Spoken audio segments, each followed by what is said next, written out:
Hello, and welcome to Conversations with me, Dr. Theo Blackmore, part of the Discover Voices Media Network.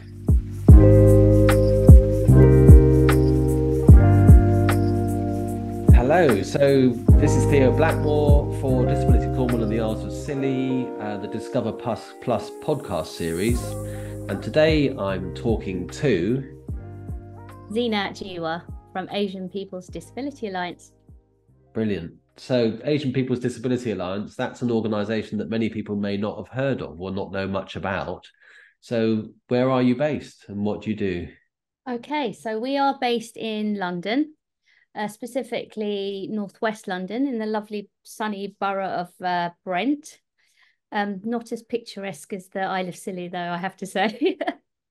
And we are a deaf and disabled people's organisation. We were set up by a group of like-minded people with disabilities impairments from Asian heritage back in 1988. Right. And we've kind of grown from a campaigning organisation to actual direct delivery alongside the campaigning. Great. So you've been going for quite a long time then. That's, more than 30 years, isn't it? 30, 35 years. 35 plus, yeah. Great. So that's in Brent. Is that an area of London that has people from Asian heritage, a big population there? Yes, it is. It's a very diverse borough. It's, I think, one of three of the most diverse boroughs alongside Newham and Tower Hamlets, I believe. But I think nowadays it's the sort of demography of London is changing drastically. But yes, Brent has a high demographic of people from South Asian and Southeast Asian heritage. Okay, so the reason partly why we're doing this, having this conversation now is because next month is the South Asian Heritage Month, or not next month, next week, I think you said. Yes, so it runs mid-July to mid-August. Yes. And so what does that mean exactly? So I guess it's a fairly new area of celebration. I mean, people from South Asian heritage have always been within the UK and part of UK society for a number of years prior to 2019, of course. But I think in 2019, they decided that it was about time, and a group of peers decided it was about time that there was more and better recognition. So this was established back then. And I think the movement has grown since. So it's established, what, here in the UK? Yes, it's a UK, yeah. Oh, so UK. it's a UK event. It is, yeah. Great. I remember I had a conversation with you before, and um, a long time ago, I think we did a conference and you were involved in that. And we were talking about just in general, sort of the idea about Asia and how big it is and how I'm a typical Westerner. I'm a sort of, a Western European white English male. So don't really have much idea about it. Can you describe Asia? I mean, it is enormous, isn't it? It's a massive. Yes, absolutely. And it depends on which part of Asia. I mean, the whole continent of Asia encompasses sort of South and Southeast Asian, and then you've got Central Asia as well. But I think so when we have, I think our conversation was around intersectionality, wasn't it, Theo, and around how misconception about generalization of the phrase Asian. But that phrase encompasses hundreds of dialects and languages and different ways of living life and different culinary, dietary, even the way that people dress and look varies across the continent. Yeah, I mean, it is enormous. When I was looking on the map to see where South Asian, the countries that are involved in South Asia, it's enormous. There's a huge number of countries, and that alone would probably be bigger than Europe on its, in its own right, really. It is, and the population's numbers are staggering too in terms of that. And so you've got obviously South Asia, as it stands, that I'm aware of, makes up of India, Bangladesh, Pakistan, Sri Lanka. Wow. I mean, India's population is over 1 billion, I believe now. So that's enormous, isn't it? It is. And even within one country, which is India, you've got all the states who all speak different dialects and languages amongst them, and all different in terms of how they live their life too. And so, in relation to your organisation, so the Asian People's Disability Alliance, Yes. that's interesting because there must just be so many different kind of cultural understandings of disability and ways of working with disabled people across all those different countries. Um, yes, there is, but there's also that unifying kind of cultural barriers as well amongst each of the countries and the misconceptions. And I think language is key to a lot of the barriers faced by disabled people, because there aren't really words that are translatable, which are not negative. I think all of the phrases used to talk about a condition or an impairment always come across as a very negative. So that in itself is a barrier to people trying to explain what they can and cannot do, because the initial translation into the phrase gives it the negative connotation. So they look at what can't be done as opposed to what can be done. Right. And that's universal, isn't it? I think the idea about disability is that it's, it's a very negative label to have attached. There's always an under calculation of the numbers of disabled people in the UK through the census because people just don't want to call themselves disabled people. Correct. Yeah, I agree. It is. And it's about people identifying, because one person with an impairment may have the right environment and so therefore they don't feel disabled, where another person with the same impairment and health condition in a different environment without the support mechanisms is totally disabled by their environment. Yeah. That's very social model of you, isn't it? It's the social model of disability. Is that something which is current across in Asia particularly? Is it a known understanding of disability in Asia? It varies. It varies. I think predominantly the medical model still stands, and the disability is defined by the actual health condition, as opposed to a person's environment. But obviously, Asian people within the UK have a far better understanding, and those that have been born and brought up in the UK or have, more links within the UK have, I think, the social model kind of ingrained in what their understanding of a disability. But if you go back to the countries of heritage, then it's a different conversation and a different dynamic around what is classed as a disability. And even the phrases are still, I think, quite negative. And so, are there different kind of cultural understandings of disability? I mean, I know in Europe, for example, the response to disability varies hugely between Northern and Southern Europe. So in Southern Europe, it's very family focused, and it's the family that will take the disabled person on board and help them and work with them and get them back into the life that they want to live. Whereas in Northern Europe, it's much more kind of institutional and it's much more institution focused. So it's traditionally that has been the case. We've got now the independent living movement, so it's much more about disabled people going out and living in their own lives that they want to live, in our own houses. But then if you go to Norway and Sweden and Denmark, then there's again a different kind of response again up in Northern Europe. I mean, that's a really interesting question, because I think in terms of people's responsibility and expectations, it doesn't really fall much on the state unless the country has signed up to some declarations under the United Nations Commission. But I mean, then you've got the situation where there's countries that have signed up, but the reality on the ground is not quite there. And so it does fall back on families to be that provider of support to the individual. I think there's a lot of work that needs still to be done. I mean, there are some countries that are very progressive within Southeast Asia, I have to say.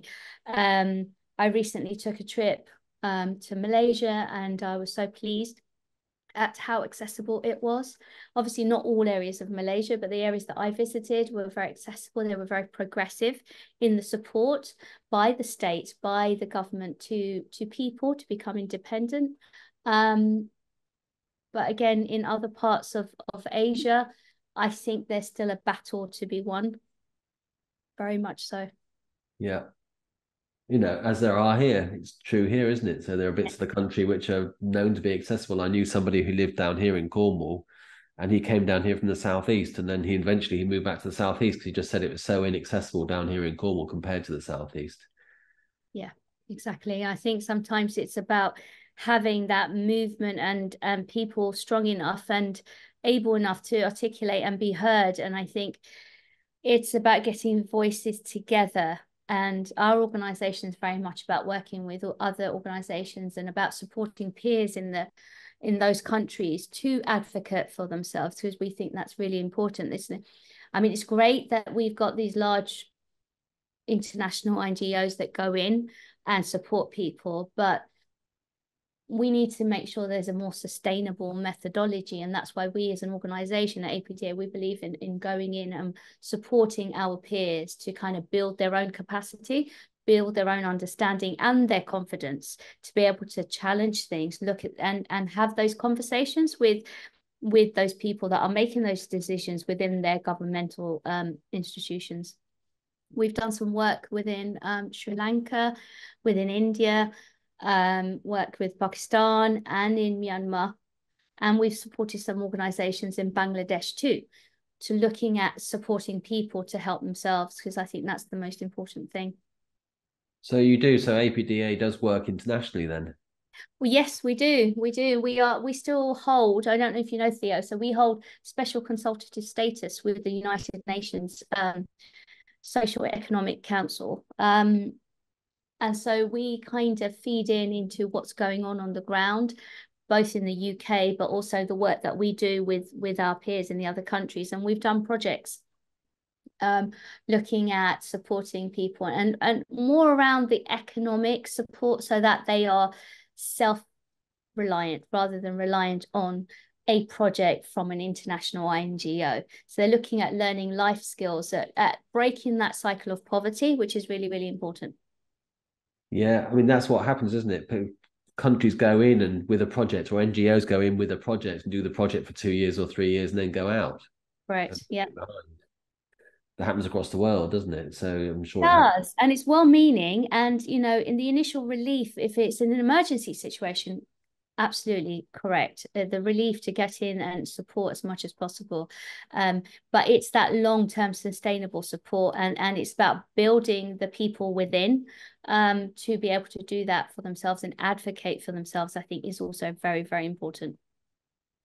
So I was having a conversation with someone the other day because I've done a map in the UK of disabled people's organisations and where they are across the country. Yeah. I think I pretty much got them all, but there will be some that aren't on there. I was talking to somebody who was doing a similar thing, but internationally. Do you have a lot of disabled people's organisations in Asia, across Asia? I mean, that must be such a huge question. Oh, there are so many, and they're doing such amazing things. But again, they're all sort of individually trying to fight battles, and I think it's about, if there was a global movement of connectivity to bring that voice to a larger scale, that would be fantastic. We've done work in the past in India with and now in Delhi. And we still work with individuals within India and input into any concerns and any work that they're doing there. We input, and we've developed disabled people to set up their own organisations in Myanmar as well, to try and do self-representation. So there are lots of organisations that are set up, grassroots organisations set up by people with disabilities themselves. But it would be great if there was greater funding, as should be everywhere, for disabled people to be able to represent themselves. It must be really hard in some countries working, like countries like Myanmar you mentioned there, because that's kind of in a difficult situation on its own right now. I mean, numbers of disabled people there must be having a really hard time. It's kind of a war situation, I think, in some places. It was, yeah. And the numbers of people who became disabled as a result of the situation there is staggering. As they are in any emergency situations in Gaza right now, the numbers of amputees is just beyond a belief. But the same in Myanmar. But these individuals are now not based in Myanmar because they've had to move. So they are now sitting a lot. There are thousands and thousands of disabled people who've become disabled as a result of the persecution that they faced and the horrific torture that they faced from the military, and they are currently all sitting in what is the largest refugee camp in Bangladesh. The Rohingyas, the people of that heritage are now, and I just hope and pray that there are enough support mechanisms there in place to be able to allow them that ability to grow and learn of how to live their life with their new impairments and their new conditions. But I do worry, personally, from a personal note, that's overlooked. The numbers of disability cases are overlooked as well, under a kind of a general banner of refugees. Yeah, I'm sure. It's horrific, the situation after war and during war for disabled people and for people who acquire new impairments as a result of war. So what we're talking about your organisation, which is based in Northwest London. What does your organisation do in this country, in the UK? Okay, so we're kind of multifaceted in terms of we still input into policy matters that would affect our stakeholders, that would affect the wider disabled public. We do a lot of campaign work on issues, for example, the recent campaign around the client contribution and the charging policies changes by local authorities. We also do direct delivery. So we do befriending, engagement, development activities within our centre here in West London. We also run women-only support sessions on health and well-being, both physical and mental health in Tower Hamlets. And we also run a very bespoke home care support service. So whether it's personal care or it's befriending or just general helping around the house, we do that. And that's the sort of things that we do within the UK. Also, we provide advice and advocacy for any individuals who may require our support. We're not that huge, so we try to take it on as a case-by-case basis. And where an individual feels that the decision that they've received, they feel it's not fair, it doesn't meet their cultural or their specific needs, then we will take on the cases. That's the sort of areas that we work on in the UK. There must be all kinds of cultural stuff that I've got no idea about, cultural stuff that goes on in relation to disability. I mean, I know some people, for example, women will only respond or work with other women rather than working with men, and probably men will only work with other men rather than working with women, and issues around age and diversity and ethnicity. I think there must be all sorts of kind of hidden bits that I wouldn't have a clue about, but which you know a lot about. Yeah, so that's really key to what we provide in terms of that holistic support. So we look at the individual, we look at every aspect that makes up that individual. And I guess then the phrase, the intersectional barriers that this person would face. So as you said, for example, we have a very specific women's only sessions because we know that that's desperately needed. We've got individuals that come from a certain cultural background, but also from a certain faith background. So those determinants already limit what they can do, the interactions that they can have, and the places that they can go to. So a really good example, I tell you, Theo, I'm not sure you've said. So, gyms are really great for being healthy and staying healthy, right? And the accessibility of those gyms is one thing. But then if you take on the cultural aspect on top, then you take on the language aspect on top, then you take on the religious aspect. So we have a bunch of women who can't really go to any of these amazing facilities within the borough because they don't meet all of those needs. So you've got, for example, a lady who has a learning disability, but also has very, very limited language articulation, you know, she's not able to explain. And then the fact that she follows a certain faith. So therefore she is not at liberty to say if she wears a headscarf or a covering. She can't go to the local gym and take off her headscarf and covering and engage or talk to anybody or get them to explain something to her. So those barriers are things that we look at and we try to support. So we develop our services and our offer to people based on what will best meet their needs. And then we have a waiting list of women who want to come along to our sessions, because we do health and well-being sessions, which also means some great fun activities will help them to keep fit. And there it's a safe place. And to have a safe, trusted place is so underrated. And people, I think, unless you need it, you don't really value that concept. And so for these women to come along, be able to remove that head covering scarf, to be able to engage with other people who understand them, to be able to engage in an activity that also that they can recognize, the music that they can recognize. And the end result is we have healthier, happy women who've engaged in a very safe activity and can go home and feel good about themselves. I mean, the key bit for me in that whole conversation is about the word of safe and safety. And Yeah. it's about making people feel safe or helping people to feel safe in the environment so that they can then express themselves and tell you kind of their truth, really. I mean, Yeah. it's we did a project down here in the southwest, and it was a different group of people, but it was with LGBTQIA plus people who are disabled, and we set up a few safe spaces down here in the southwest, and it was the first time these people have got together in these safe spaces and said, I've never been in a safe space like this before, where I'm a disabled person and I'm LGBTQIA, and I can talk about all the stuff that I come up against. Yeah. And it's really quite a moving experience to be involved in that.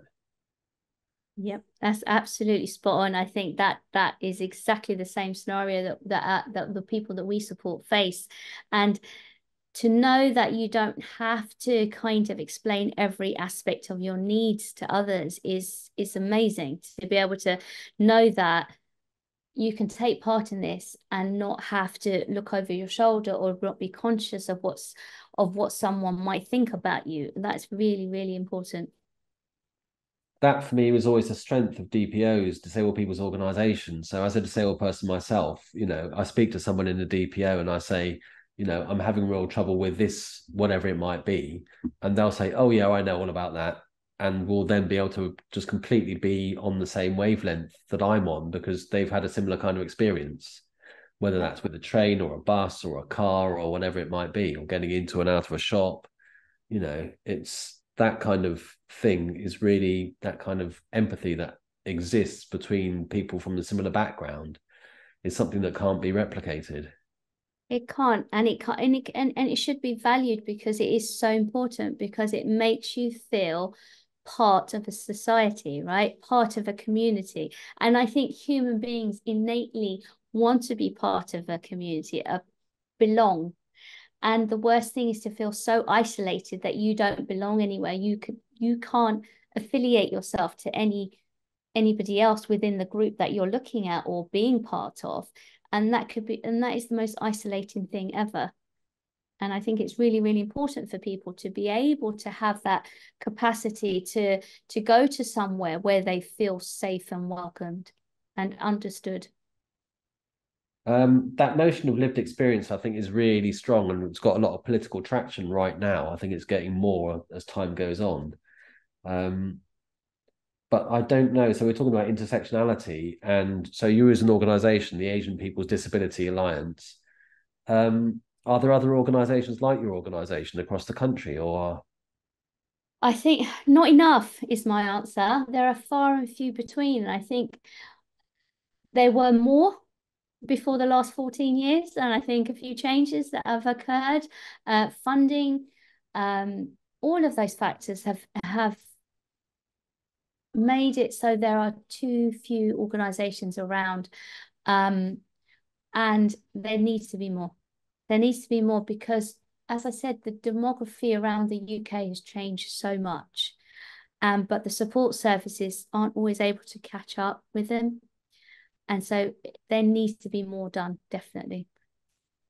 So for a DPO, for example, well, any DPO anywhere in the country, and where there isn't an organisation like yours nearby, what can a DPO do to make themselves be open and welcoming to people from an Asian heritage, people from an Asian cultural background, who will have issues, disabled people who will have issues and need to do something, claim a benefit or get social services involved or whatever it might be.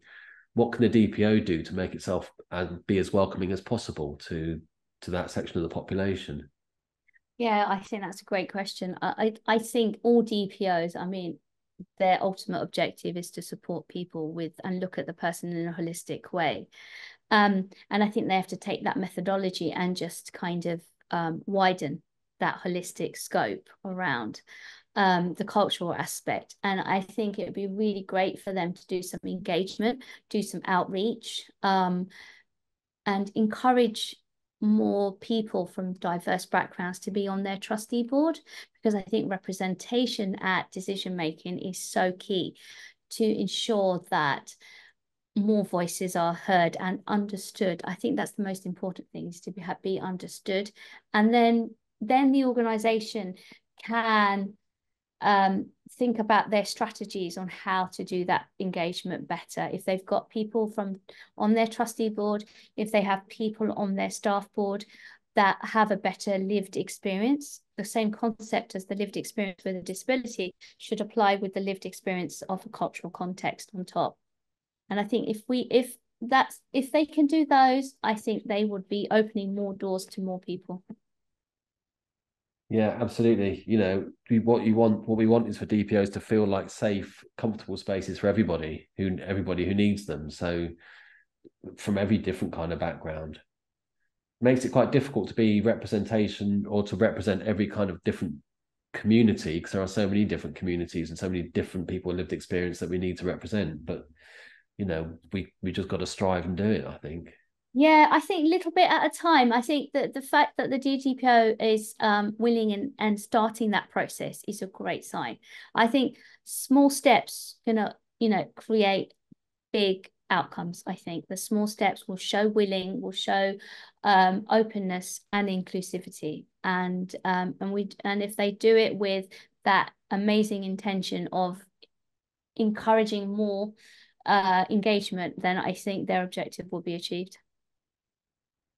So there must be specific issues in relation to intersectionality with the Asian disabled people. It must be a really difficult situation. You must come up against some real sort of barriers in the local community or in the communities that people live. Yeah, I mean, that again, that's a great question, Theo, and that's kind of that's quite a hard question too, because there's so much good happening, but there's also still a lot of work to be done. And then you've got changes in communities coming and going, so flow of individuals. And with each kind of new generation of individuals, you've got different type of concerns, queries, barriers. And then you've got the digital world coming into, and that adds another layer, I think, of the complexities that are faced. And then you've got the whole intergenerational issues around understanding of concepts, which around disability. So we've got changes in perceptions, I think, as generations have moved on within the UK. And I think there is a far better understanding of and support of what a person can do and what they can't do. But then you also still have those kind of sticking points where, because of maybe continuation of a cultural belief or a continuation of a misconstrued religious belief, those stigmas and barriers still exist within certain cultures and communities within the Asian people from Asian heritage. So the battle is still ongoing as such, but far better battle than it was in the past. So we've kind of got past the whole steps into a place of worship. You know, we've kind of done the physical barriers, I think, and we're doing really well around kind of, you know, you've got interpreters in places of worship. I know for the fact in London, for example, I know they do a lot of good work in the Gurdwaras, in the temples and in the mosques, to make sure you've got sign language, you've got interpretations, you've got screens, so that people going along can take part in the activities and the worshipping methodologies that carry on in each of those temples, the mosques, and the Gurdwaras. But I guess what's the hardest thing is mainly around people's perceptions and their and the way they interact with people with disabilities. And there's that age-old issue around marriage and disability, and that is one area that is still for me it's a point of contention, because there's still lots of misconceptions in the Asian community around when someone has a condition or a health condition and how it's perceived or hidden for the purposes of marriage. And yeah, so there's still lots of work to be done. It's quite a difficult question to answer, to be honest. Absolutely. There must be an equally big question to answer, which is, you touched on a bit, but about sort of intergenerationality. So kind of first generation Asians who've come from different countries to this country and then had children here, and the children here have grown up, and even second and third generations must be sort of completely different understandings about, well, their place in society, what they do, what they don't do, and how they deal with disability when disability occurs in their lives.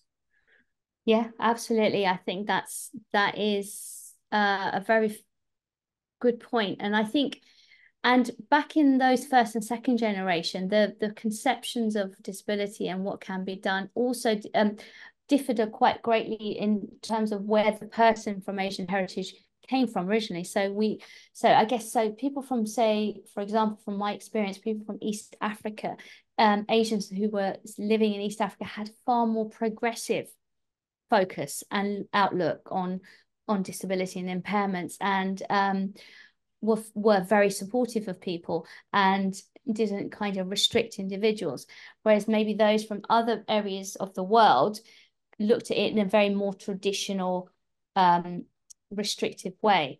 And I think with the generations that have passed, that wide variation has gone. And now it's sort of come down to, because everything is, technology is around people, you know, there's more awareness, you've got social media, you've got all of those tools that have actually been very, very good at addressing barriers, at addressing social barriers, that stigmas, all that cultural misconceptions. So I have to say, in one way, social media has really, really assisted, and also assisted the second and third generation to rethink about things that they thought were a given. Does that make sense? So that they were taught this and this is how it should be. And I think they've been challenged, and I think that's a good challenge. You know, social media is an absolute godsend. So my son lives in Japan, and with his wife and my grandson, and that's miles away. My wife's been there twice, I think, so far. There's a new one on the way, so she'll go again later this year. I've never been. It's a journey that I can't make. You know, A, it's a journey I can't make. B, I don't know how accessible Japan will be when I got there as a wheelchair user. And Japan is very floor-based as a culture, which for me is problematic because I can't get on the floor. And if I can get on the floor, then I can't get off the floor. So Yeah. that's all very difficult. So social media is an absolute godsend. You know, we speak to them every single week, every single day, and we're watching him grow up, but we're doing it through social media. And it's just that it just makes such a difference doing all that FaceTime. It's so different from when I was a lad and I was traveling, and you know, it's a very different world that we live in. That must have a real impact in relation to families who live here and are just in contact with their families back at home again all the time. Yeah, absolutely. It's made the world of difference. I think people are less isolated. So those that have come here for work or, come for a marriage, and then so they are able to connect to people back home. I think that's broken down a lot of the social isolation that people used to feel. So when I first, so myself, my heritage is from Myanmar. And so when we first arrived in this country back, it's too many years to 30, 40, no, about 40, 45 years ago. So, there wasn't people around that we could talk to very often. And, you had to get on trains, buses, and, to see anybody that was remotely similar to you or from the same kind of cultural background. Um, and so we didn't, and so the old fashioned way of writing a letter, which would go by airmail to, families, and then we'd wait for that letter to come back. So it was awfully isolating. But now things have changed and people can just talk to somebody, like you said, you know, thousands of miles away. And that's really, really helped. And to some degree, it's also helped introduce that connectivity for other people to feel part of other cultures. I think where before the food wasn't there, the TV wasn't there, the kind of those things that make people feel happy about, especially those who came to this country, um, as an adult, setting up home here. Um, it would have been difficult. I know for my parents it was difficult, not to have anybody else to talk to about what's going on and how things were, and even speaking the language. They just had each other to speak the language. And so now that you can hear it all across the UK, it's amazing. And then people are able to still keep up with their language skills and keep up with the cultural understanding of what's going on with their families back home. I think it's really important. Yeah, very important. I'm really interested in this idea about intergenerationality and how understandings carry on through generations and how they change through generations. And so how your children who the children who you have are very different from who you are and from your own heritage because they've grown up in a completely different environment, and a completely different environment is the environment that's made them. Um, as a Yeah, disabled person, I'm very interested in the idea about disability and how do we learn to be disabled people? Because my parents aren't disabled people. My friends who I grew up with are not disabled people. I learn from kind of the culture that I'm in, and from the things that people say to me, and the kind of very medicalized world in which we live, and the very medical way in which disability is looked at and treated. So that kind of intergenerational understandings of things and how it carries forwards is very different. But my experience as a disabled person is very unique to me. It's a similar experience to the experience of children from dual heritage backgrounds, because they have to create their own environment. They have to create their own understanding of who they are, as well as children who are LGBTQIA plus, because they have to create their own understanding because they come from a different kind of space. yeah. That is such a brilliant question, brilliant point. And I totally agree with you. It is about that you can have a whole different conversation depending on who's in the room with you, right? You can have a whole different outlook of how you feel about yourself and what you mean in this world, dependent on who you're speaking to. And it's absolutely key. It's like whether you're talked to through the medical eyes, or you talk to as you, and that other person understanding and gets what you're saying. I've been in exactly the same position, Theo. For me, I have mixed heritage, so I've never ever felt, I go into a room and it's kind of, okay, a little bit of me is like this, but I've never ever felt that I've gone into a room where everyone around me I feel connected to. And I think for me, the only time I do have that feeling is when I'm in a room full of people with disabilities. And it's not about the cultural aspect, it's about just that. And I don't know why, I just feel that way. Just that connectivity to me is stronger than if I go into a room full of, say, so I have mixed heritage, so I have Burmese and Indian. So I can never feel quite comfortable in either just solely in those rooms. But if I'm in a room full of people with disability, it doesn't matter where their cultural heritage is from, I feel more connected. And I don't know why, but that is how I feel. That I have that kind of sense of being similar experiences, because theirs is so varied too. But that pulling point is about the health and about the issues and the struggles that you have connected to it, and the challenges that you have, or how you've supported this person, or how, oh, did you know about this bit of the legislation or the law, that could help you. And that to me is quite fulfilling and rewarding, to have that conversation.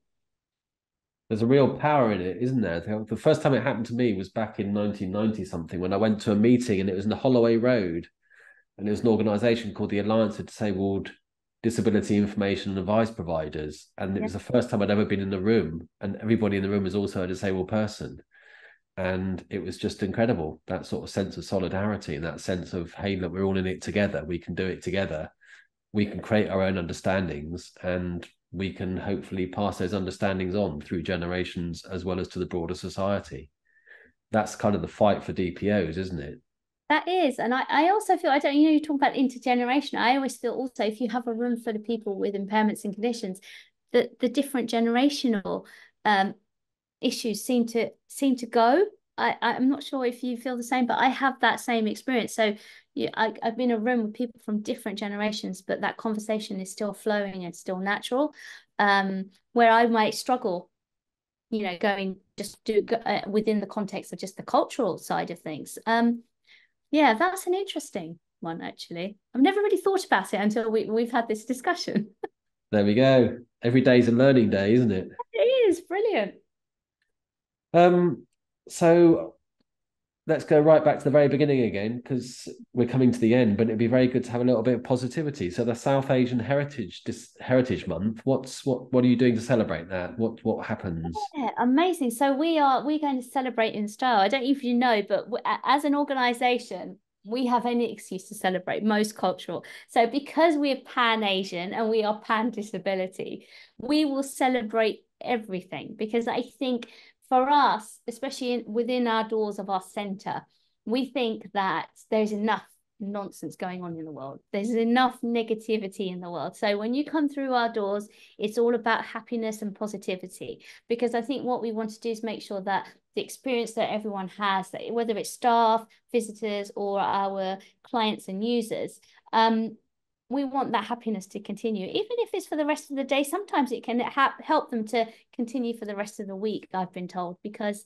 it's the difference that might be the only time of interaction that they have. So what we do is we celebrate most of the main cultural celebrations within the Asian countries. So, we do Eid, we do Diwali, we do Navratri, we do the Sri Lankan New Year, we do the Vaisakhi, the Sikh New Year. We do all of that celebration. So I think for us, things were looking a bit quiet for August, and now we're going to have a huge fun celebration, and we'll do some singing, dancing, have lots of yummy food, I think. And that's and we love a karaoke, a Bollywood karaoke. Brilliant. Yeah. There's got to be food involved. There's got to be lots of different food. It must be just amazing, the food that you have there with all the different cultures. We do, but what we try to do, because we've got such a diverse range of individuals, and obviously we want to make sure that we're not creating any situation. So we stick to a very strict vegetarian catering palette that we host here. That way it kind of meets everybody's needs, because as you're talking about the diversity within even India, and even within one sort of religious following, you've got variations and different sects within those religious followings. So you've got those that are Jain, you've got those that are Hare Krishna, you've got variations to it. So what we try to do is we stick to a very strict vegetarian diet to then meet everyone's palate. Perfect. Including mine. I'm generally 90% vegetarian. Ah, yes, yes. I I I I'm quite a good vegetarian, which Brilliant. This is yeah, but it's good for you. All of that fruit and veg is very healthy. So try and get that into my diet as much as possible. Very good. So that's brilliant. Is there anything else that we haven't spoken about that you'd like to put in at the end? I guess in terms of disability and Asian, I guess one of maybe a little bit of advice for DPOs around the country is that I think you touched upon it earlier around the concept of a generalization of Asian, and that, Asia encompasses a very wide range of languages, dialects, and religions. And that's just my little piece of advice to other DDPOs. Is to be kind of knowledgeable about that diversity, really. Yeah, yeah. I mean, it's more diverse than saying, well, if a European comes in the office, well, they could be German, they could be Spanish, Italian, Romanian. It's a massive language, cultural diversity within Europe as there is in Asia.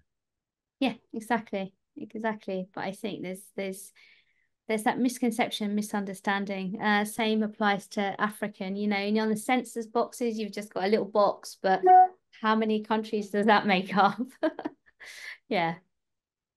Brilliant. It's been lovely talking to you. Thank you very much for your time, and have a fabulous celebration over the coming weeks and months. We will do, and we'll invite you, Theo. If you ever get a chance to come into London, are you catching the train to London at any time?